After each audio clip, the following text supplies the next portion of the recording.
Hello again, in this installment of Spiritual Wisdom. I am grateful to all of you who follow me here and of this little community here on YouTube. I hope these videos are helping you and inspiring you in your life's journey and spiritual journey as well. And if you're new here, hello and welcome. I hope you're doing well.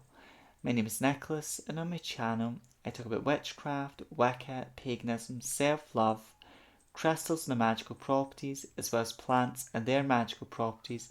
I do lots of different readings here on the channel, and I talk about all matter of philosophical and spiritual topics. So if you're interested in those types of things, you know what to do. Click that subscribe button, become a subscriber to this channel, join this amazing community, and click the bell icon so you're notified each time I upload a new video as well. So today I'm going to be talking about, based on the title and thumbnail, connecting with plant energy. So plants are an amazing magical ingredient, and what many of us as witches or magical practitioners use, we use plants in a lot of spell works. Like plants are used in like a spell jar. If we're going to do candle magic, we might grind certain herbs and then roll a candle in herbs that correspond with our intention. We may also like make certain oils with certain plants. So plants have long been used for their medicinal as well as their spiritual qualities. But in ancient times, it'd be more they'd focus on a plant and its spiritual qualities and use it for its spiritual qualities. Now, round about in Gerald Gardner's time, there would be a few books on this subject, but there wouldn't be a lot of books on this subject. But in this day and age, when it comes to witchcraft, spiritual, there's an abundance of books, there's an abundance of knowledge out there, which is a good thing. So, one of the books, the Encyclopedia of Magical Herbs, which is wrote by Scott Cunningham. He's a great author, but sadly he's no longer with us. But I do love a lot of his books. But some practitioners, when it comes to magical correspondences,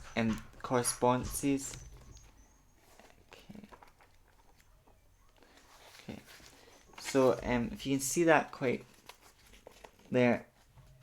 So here, like he mentions, like the gender of a plant, the planet it connects to, and the element. Okay, so he mentions things like that.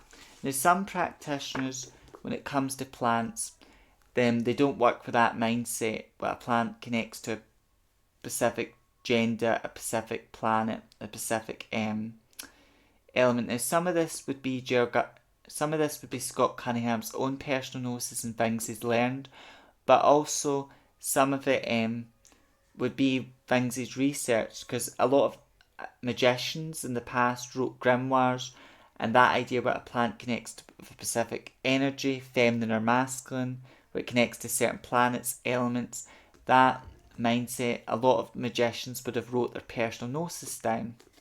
And then some practitioners, in a book like this, another book that I got from Waterstones with my partner, I was drawn to it and my partner got me it.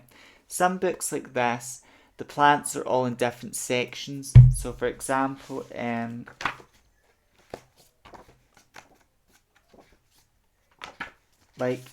page 99 in this book, it's all herbs but are good for like money.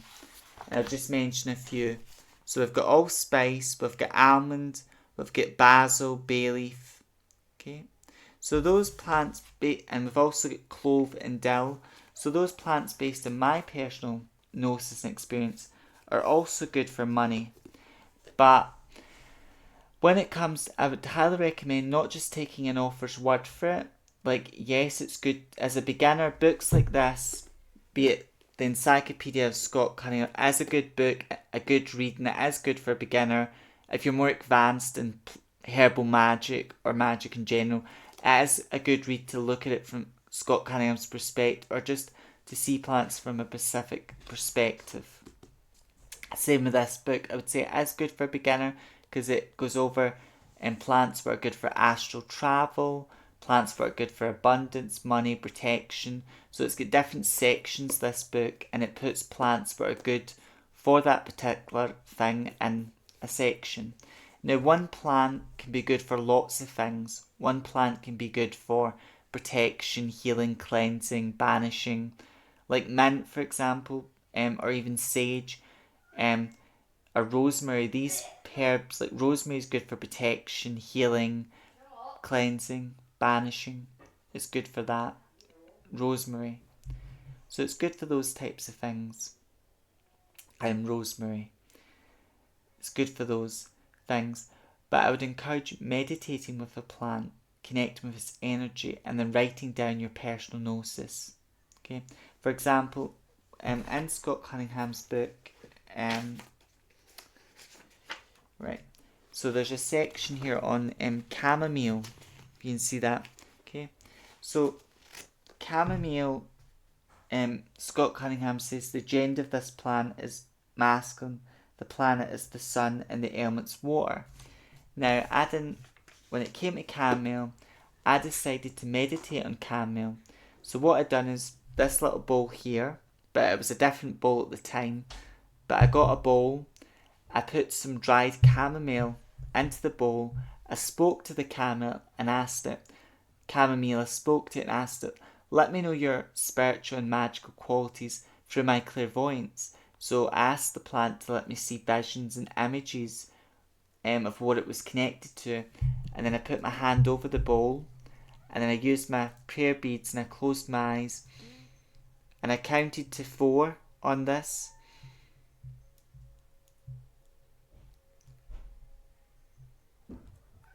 And then, so I counted to 4. So I holded my breath in for 4 and then exhaled 4 times. And then a chant I like to use is the elemental chant.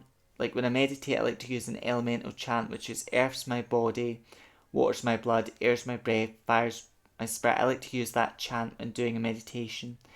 And there's different forms of meditation I like to do. But when you meditate with a plant, this is an opportunity to connect with its energy. Now, ideally, sometimes I would try to do 21. I've not achieved meditating with a plant for 21 days yet. But when it came to star anise this year, I've meditated with star anise for like 13 days. And even oregano, I've meditated with that for 13 days. And the plant told me certain things about itself through my clairvoyance. For example, when I was meditating with star anise, I could see gods like God Zeus, God Jupiter, God Odin. I could also see God Horus and Apollo, but these gods are like gods of the sky, the air. But it's showing me these male gods, and then I could see the masculine symbol. So that was the plant's way of telling me it connects to the masculine divine. Then I could see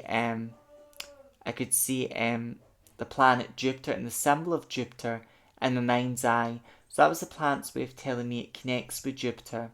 And then when it comes to I could see clouds, could see feathers, different types of birds, angels and fairies. I could see incense smoke burning in a temple, and that was the plant's way of letting me know it connected with the element air. And then when it came to chamomile, I could see different goddesses in my mind. I could see the moon. I could see the element water. So that was the plant's way of letting me know it connects with the feminine divine, it connects with the moon and the element water. So when it comes to chamomile, me and Scott Cunningham don't agree. Like, I respect his opinion, what he's wrote, but for me personally, chamomile connects to the feminine divine, it connects to the moon and the element water. Now, when it comes to plant energy, I would highly recommend you meditate with a plant and create that personal connection with it, because somebody could write a plant's good, like somebody could say, I could say, and I've spoke about plants, their magical properties, and I'm speaking about it from my personal gnosis and from my knowledge and understanding. But I'd highly recommend you meditate with a plant yourself and find out if you agree with its correspondences or do you have a different opinion entirely.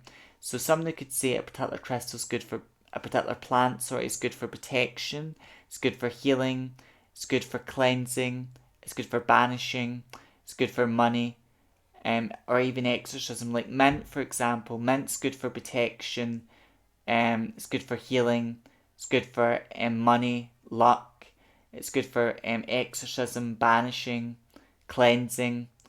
So there's lots of ways, but it's important you meditate with the plant yourself and find out, do you agree with that? And then as you meditate with it, write down your personal gnosis.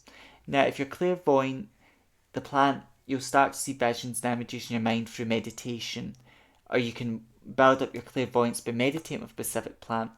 If you're more clairsentient, as you meditate with the plant, you're going to feel certain things, and you're going to feel certain energies, and then you just write down what you feel. Now, as I've said, some practitioners will avoid the gender, the planetary, and the element side of a plant. They'll avoid that. Me, I love plant correspondences, and I do work with them. I work with the gender of a plant, the planetary element. I work with the planet that plant connects to, and the element as well. I work with that as well, and I find it very useful. And then the plant for me will, I also work with its magical properties. But it's so important you connect with a plant yourself and feel its energy, and this can be done through meditation. There's other methods as well, like if you've got a plant in the garden, like you can grow your own herbs, your own plants, but you can rub your hands together, shake them as if they were wet, and then place your hand over a plant, and you may feel tingling or sensation over that plant, and then you write down, as you've done a meditation with that plant, write down what you felt. Did you see anything? And did that plant make you feel safe, relaxed? Write down what you felt. In my case, what I like to do is get a bowl. I use this bowl, but I get a bowl, put my herbs in it, and then speak to the plant, place my hand over the bowl, and then I meditate with that plant. And through my clairvoyance, I may also feel certain things when I work with a plant, but my clairvoyance is very strong, so the plant will tell me things. I'll see images and visions, and I'll also feel certain things. So that's the plant's way of telling me things about itself as well. So I highly recommend that, because if you wanted to do a protection spell, for example, you could read in a book where the author might say use salt, use mint, rosemary and sage, and they might say other herbs.